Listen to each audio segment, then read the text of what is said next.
Hey everybody, it's now 20 minutes to 4 in the afternoon, and look at this, wearing me with wellies, these socks that I'm just about to put on. They've got, I think they're foxes. Yeah, I think they're foxes on them. So, I don't know why I'm going to put them on. Again, I just can't seem to get warm recently.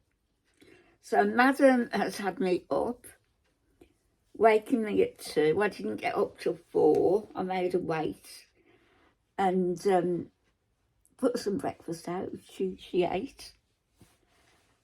And we were playing hide and seek. I mean, what the neighbours must have thought. Because I was walking around the table saying, "Where is she? Where is she? Where's Harriet?" Why did nobody ever tell me this about cats? I never do. Even though my kids have always had cats, they've been the ones responsible for them, their food and their litter and everything in between. So, excuse me, I'll just get this on. But I never realised how much hard work they are, but also how much fun they are, and how intelligent they are.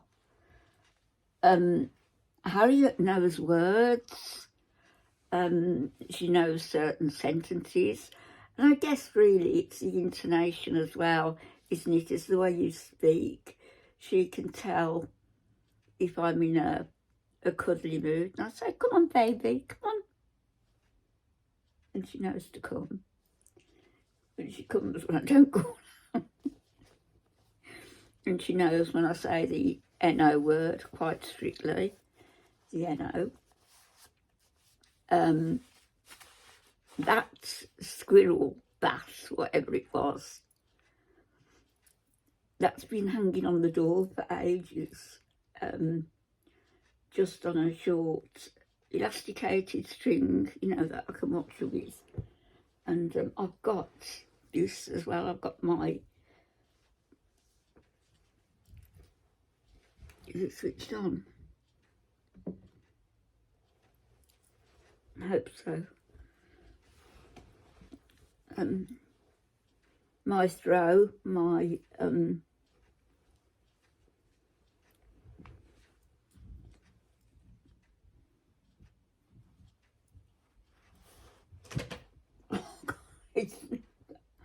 oh, no. Right, that's plugged in over there, not over here. My son has been today. If you're watching, I know you don't, but if perchance you happen to watch, just know that your mother can't undo these plugs from the sockets. You push them in that hard and that tough that I can't get them out. I've tried every which way. I can't do it.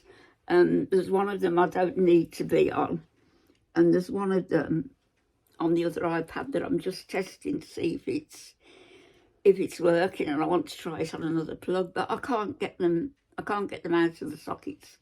So, as I say, my son or any of his mates who might be watching, because I know my kids don't really watch, can you just tell him I can't get the plugs out of the sockets? And when he's got 5 minutes, can you come round and help me? He knows I'm weak. So, she had me up at 4 o'clock. We were playing from, I'm not joking, we were playing from 4 o'clock until about 8 o'clock this morning, 4 hours. And that was including, you know, fitting in a little bit of housework here, a little bit of housework there. But mainly it was playing hide and seek with her. And she loves it. And when I was remaking the bed, she gets under the covers. And she must know I can see her bum sticking up in the air. So I'm showing where it should, she wiggles.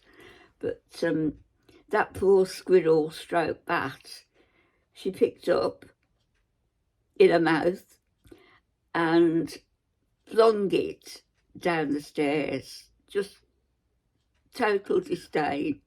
She was very wary of it, but she decided, no, I don't like it. It's got to go. So it's back on the door now. She can't afford to be too picky. I buy the stuff. Here, you'll get what you're given.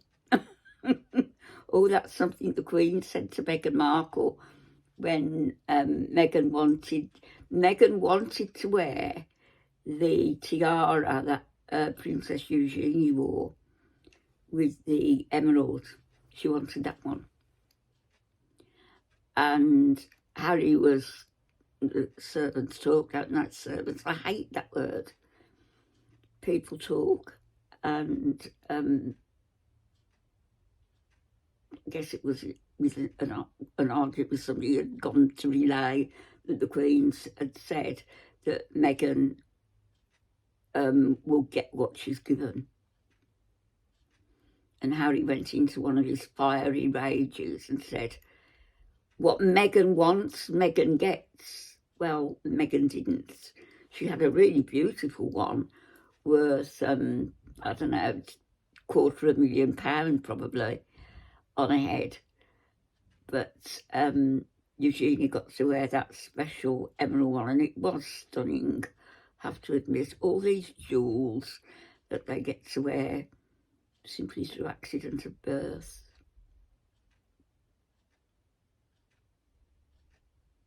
Anyway, I digress again. Oh, this is warm. It's getting warm now. It's lovely.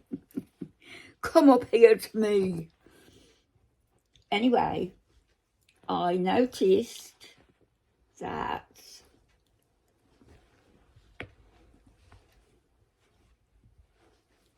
Marianne had put out a video.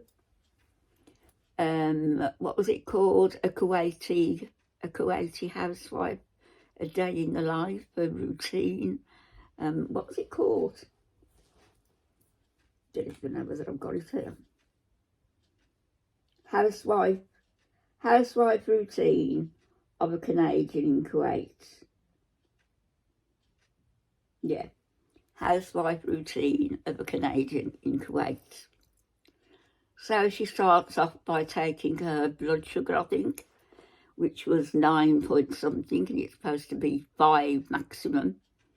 I know when I was in hospital, mine went down to the lowest, and it was when I was supposed to be going down for an endoscopy, and mine had gone down to 2.8, which would have almost put me comatose.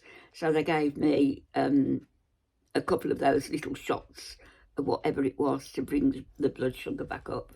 She has the opposite problem due to all the junk she eats. So, yeah, the daily routine of a housewife in Kuwait. So that started that off, right? So my equivalent would be getting up, going into the bathroom, washing my hands and face, brushing my teeth, the ones that are left, and combing my hair. Going downstairs, putting the kettle on for a cup of tea. Having that, making my bed. Bearing in mind, all this time I'm playing with Miss Harriet. She's not neglected, she's not ignored. No way, she. So my daily routine, today, my routine has been, it was going to be the yoghurt making, but I have searched for an appropriate container, depth-wise, and I don't think I've got any. It seems I've got something in the back of my mind that I have in that big cupboard downstairs, so I'm going to have to climb and have a look on top of there, but I'll be careful. So I'll do that later on tonight. Have a look, see if I've got the dishes, and then maybe do the yoghurt tomorrow. So we got up, made the bed, took some clean laundry upstairs that I had just folded up on the radiator. Now, I noticed that Chantal took washing out of the washing machine to throw in the dryer. But it all looked perfectly dry to me. You know, is she just, well, we know she does. It's all a stage. Everything that with Chantal is staged. You know, you can't believe that anything is true. Not even when she was at her worst. You can't believe it was true. Some of the things she did though. So I put laundry away, and then I cleaned my bathroom, sink, toilet, shower and tiles, the glass door, the floor. I had to lock Harriet out, and while everything was drying, and then she was playing around in here with me, and then we went upstairs and I cleaned the top floor bathroom. Didn't have to do the bath because nobody can get in it because plumber still hasn't done the job. So I just wiped it over, got the dust off, cleaned the lavatory, cleaned the sink, cleaned the floor on my hands and knees, by the way. And then we came back down. And then, did I have another sit down? I can't remember. But we were playing anyway. And then I said, we've got to get serious, Harriet. I got the little handheld vacuum and I did the stairs, 4 flights of stairs. So I hoovered 4 flights of stairs. And then I thought, that's really enough for today. And I thought, oh no, you're silly, because, you know, you've done your bedroom, you've done the middle floor, why not just hoover the kitchen and downstairs? And all you've got to do is upstairs tomorrow. So I did. Downstairs is done, middle floor's done, all the stairs are done and the landings. So it's just the top floor bedroom and the small room, and that doesn't take much. So that's what I did. That was my life, day in the life of, I don't call myself a housewife, but I call myself, or a homemaker. What do I call myself now? I don't know. I'll have to think of a new handle. But a day in the life of making my cave comfortable for me to be in. And it's very comfortable at the moment, and job's well done. It'll soon be spring and a lot of work needs to get done. I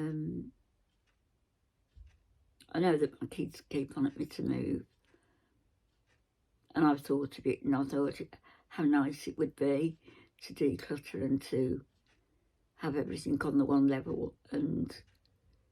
But in all honesty, do I need the upheaval? And at my age, how long am I going to be around to enjoy it? If I enjoy it, there's no saying that I'm not going to be moving from somewhere I really do like to somewhere I absolutely loathe. There's no guarantee of that. It might be easier to keep clean, etc. But I don't mind doing this on a day-to-day basis. It keeps me busy. Probably keeps me sane as well, or what passes for sane. But certainly what Chantal calls a day's work, and what her vidiots are saying, oh, well done, that was just a mere snippet for me between having my first cup of tea and my second. Didn't even put my nose out of joint, or I wasn't out of breath. You know, to move clothes from a dryer, from a washer to a dryer, mopping the floor and washing a few dishes. How much more easy could it be?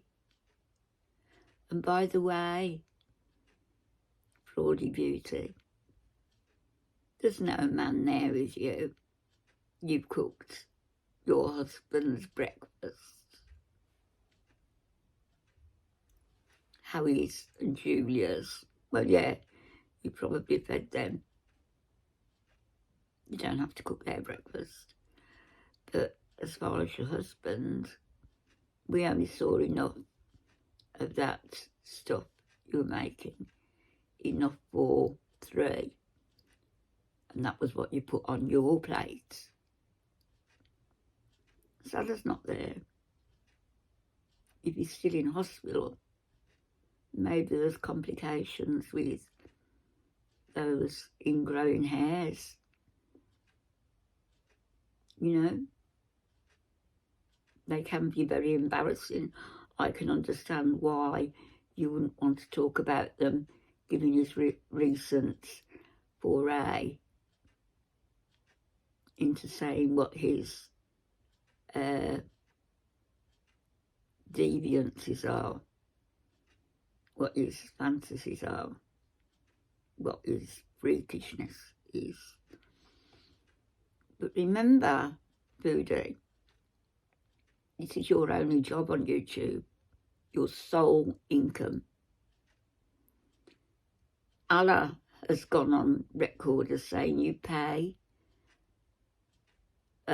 Allah says you pay Salah $9,000 here, $9,000 there. You don't even have to do that anymore because, like you said, all of your bank accounts, your AdSense money, everything is controlled by Salah. Have you got no sense? Really? No sense of self-preservation? No sense of self-worth?